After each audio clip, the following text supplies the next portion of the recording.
আজি শাওন মাহৰ প্ৰথমটো সোমবাৰ শিৱ মন্দিৰত পুৱাৰে পৰা ভক্তৰ লানি নিচিকা শাৰী মহাদেৱৰ আশীষ গ্ৰহণ ভক্তৰ বিভিন্ন প্ৰান্তৰ পৰা আমি পৰিৱেশ আপোনালোকক দেখুৱাইছোঁ পুৱাৰ ভাগত এইদৰে শিৱ মন্দিৰসমূহত ভক্তৰ ভিৰ দেখিবলৈ পোৱা যায় আজি শাওন মাহৰ প্ৰথমটো সোমবাৰ গতিকে আশীষ ল'বৰ বাবে এইদৰে শিৱ মন্দিৰসমূহত ভিৰ কৰিছেহি ভক্তই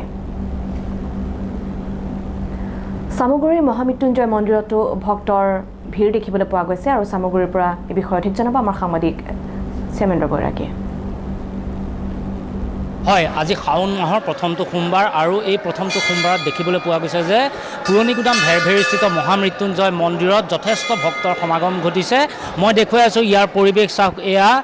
পূজা অৰ্চনা পুৱাৰ ভাগৰ পৰা চলি আছে মোৰ লগত ইয়াৰে যিগৰাকী মূল পুৰোহিত আছে মই তেওঁৰ পৰা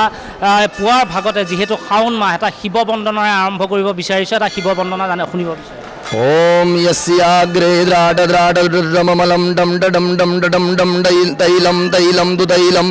खुगुगुगुगुमं घम घगम घम सघम घम डम सम डुडम सम डुहि डुहि जगितं भूपगम भूयनालम धियायस्ते विपरगाहि शवसति सवल पातु व चन्द्रचूड मृत्युंजयाय रुद्राय नीलकंठाय संभवे अमृतेशाय सर्वाय महादेवाय ते नमः আজি প্ৰথমটো সোমবাৰ কিমান ভক্তৰ সমাগম আজি প্ৰথম সোমবাৰ ইমান মানে যিমান আমি ভাবিছিলোঁ ইমান হোৱা নাই ৰাতিপুৱাৰ বলবমটো ইমান হোৱা নাই বৰষুণৰ কাৰণে অলপ এনেকুৱা হৈ গ'ল কিন্তু অহা সোমবাৰে মানে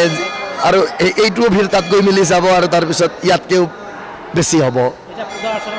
পূজা চলি আছে নিশ্চিতভাৱে আমি দেখুৱাইছোঁ চাওক পুৱাৰ ভাগৰ পৰা ইয়াত লালি নিচিকা সোঁত বৈছে ভক্তগণৰ আৰু বিভিন্ন ঠাইৰ পৰা অসমৰ বিভিন্ন প্ৰান্তৰ পৰা ইয়াত আহি পেলাই ভক্তগণে ভিৰ কৰা পৰিলক্ষিত হৈছে আমাৰ লগত আৰু লোক উপস্থিত আছে আমি তেওঁলোকৰ কাষলৈ যাম আৰু পোনে পোনে আমি দেখুৱাই যাম যে মহামৃত্যুঞ্জয় মন্দিৰত আচলতে কি ধৰণে ভক্তসকল আহে কিমান দূৰ দূৰণিৰ পৰা আহে আৰু তাতে শাওন মাহৰ প্ৰথমটো সোমবাৰত এতিয়া দেখিবলৈ পোৱা গৈছে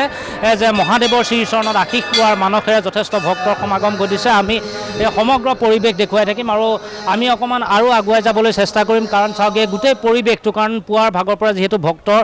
সমাগম ঘটিছে প্ৰতিগৰাকী ব্যক্তিয়ে নিজৰ মনৰ অভিষ্ট সিদ্ধিৰ বাবে তেওঁলোকে হাতে হাতে পূজা অৰ্চনা কৰাৰ যিখিনি ফুল তুলসী বেলপাত এয়া লৈ পেলাই তেওঁলোক আগবাঢ়ি অহা পৰিলক্ষিত হৈছে মই আৰু ভক্ত আছে আচলতে বলবমৰ যাত্ৰী কিছু আছে বহু দূৰ দূৰণিৰ পৰা আহিছে মই তেওঁলোকৰ পৰা কিছু কথা জানিব বিচাৰিম আপুনি নিশ্চয় বলবমৰ পৰা আহিছে এনেই ঘৰ ক'ত আপোনাৰ মোৰ ঘৰ তামুলপুৰ কেতিয়া আহিছে ইয়ালৈ আজি ৰাতি আমি ঠিক 3টা বজাৰ পৰা তামোলপুৰ ওলাই আহিছোঁ তো ওলাওঁতে আহোঁতে মোটামুটি 3-4 ঘণ্টা লাগিছে তো আমি বলবমত আহিছোঁ ইয়াতে পূজা পাতল কৰিলোঁ ভাল লাগিছে বহুত ভাল লাগিছে এইবাৰে আহিছে না আগতেও এইবাৰ প্ৰথম আহিছোঁ